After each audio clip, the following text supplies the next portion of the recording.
It began with a question 5 years ago. A question birthed out of a single verse.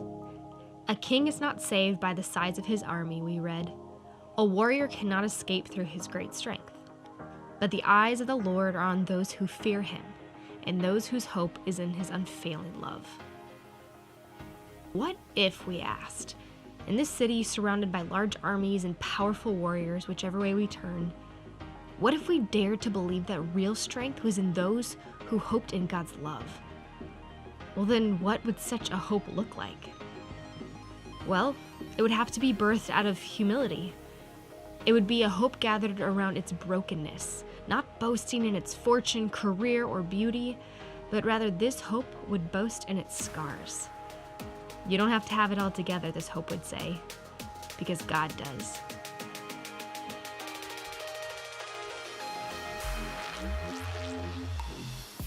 This hope, then, it couldn't be claimed by any one group. It would be a diverse hope, a hope made of every tribe and tongue, and these communities formed around this hope, they would create real friendships. Not the fake, self-seeking kind, but the type of friendships where you get nothing out of this except the deep pleasure of being allowed into another person's life to love and support them. And certainly this hope would have to be constantly filled with the Holy Spirit.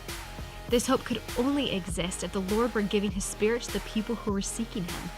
And in return, this hope would be like oxygen to a city, like deep breath to neighborhoods. And if this were true, if such a humble, diverse, supernatural hope existed, well, then it would have to be a hope that spreads. It couldn't be contained in one spot. Like wildfire rushing through the city, like water to thirsty lips, there would be no stopping this hope. And if we said, if such a hope could truly be lived out by a people, I mean, there's no telling what would happen. There's no telling how the gates of hell would even begin to try to slow such a movement.